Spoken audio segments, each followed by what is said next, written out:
حضرت شیخ عبد القادر جیلانی رضی اللہ تعالیٰ عنہ آپ فرماتے ہیں کہ یہ جو شعبان المعظم کا مہینہ ہے نا، اس سے آپ نے 5 لفظوں سے 5 چیزیں مراد لی ہیں۔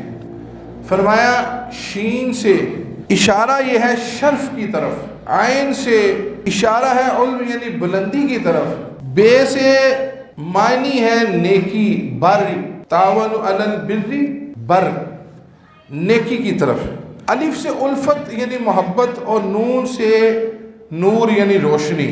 تو یہ مہینہ بڑی عظمتوں والا مہینہ انہوں نے بیان فرمایا۔ حدیث شریف میں ہے اللہ تعالیٰ اس مہینے میں اپنے بندوں کو عطا فرماتا ہے، نیکیوں کے دروازے کھول دیے جاتے ہیں، برکتیں نازل ہوتی ہیں، خطائیں معاف کر دی جاتی ہیں اور گناہوں کو مٹایا جاتا ہے۔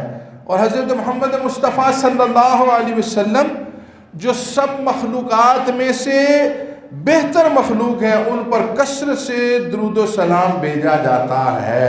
فرمایا اس میں گناہوں کو معاف کیا جاتا ہے اور گناہوں کو مٹایا جاتا ہے۔ دنیا کے گناہوں کو آپ معافی ملنے کے بعد بھی مٹا نہیں سکتے صفوں سے۔ اور پھر اگر کسی آپ نے گورنمنٹ کے کام کے لیے کوئی چیز کرنی ہوتی ہے نا، کچھ سرکاری نوکری، کچھ سرکاری ٹھیکہ، کسی بھی قسم کا طریقہ کار یہی ہے، 2 نمبری سے جو مرضی کو کرتا رہے، اس کو بتانا پڑتا ہے کہ کیا تم کبھی کسی جرم میں شریک تھے، کوئی کیس تھا، کوئی ایلیگیشن تھا؟ وہ کہتا ہے جی ایلیگیشن نہیں تھا لیکن مجھے شریک جرم کر دیا گیا تھا، میں باعزت بری ہو گیا۔ تو لکھا جاتا ہے جی یہ اس پر FIR درج ہوئی تھی، چاہے باعزت بری ہو گیا۔ رب کا قانون یہ ہے کہ جب تم معافی مانگ لو گے تمہارے گناہوں کو معاف بھی کیا جائے گا اور گناہوں کو مٹا بھی دیا جائے گا، اس صفحے سے خالی کر دیا جائے گا۔ تو پھر صفحے خالی ہوں گے تو پھر کیا کیا جائے گا؟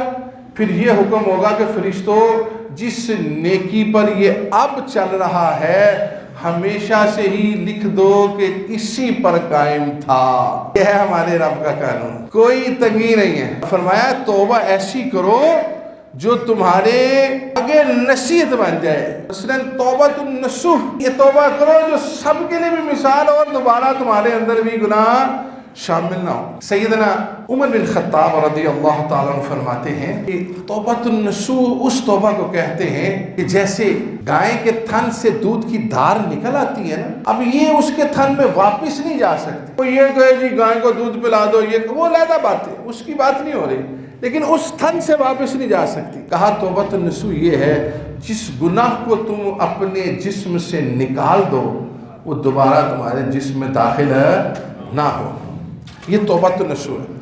لیکن توبہ کرتے رہنا چاہیے۔ انسان نے آج توبہ کی، پھر گناہ ہو گیا، پھر توبہ کر، پھر گناہ ہو گیا، پھر توبہ کر، جتنے گناہ ہو جاتے ہیں سب پر توبہ کر۔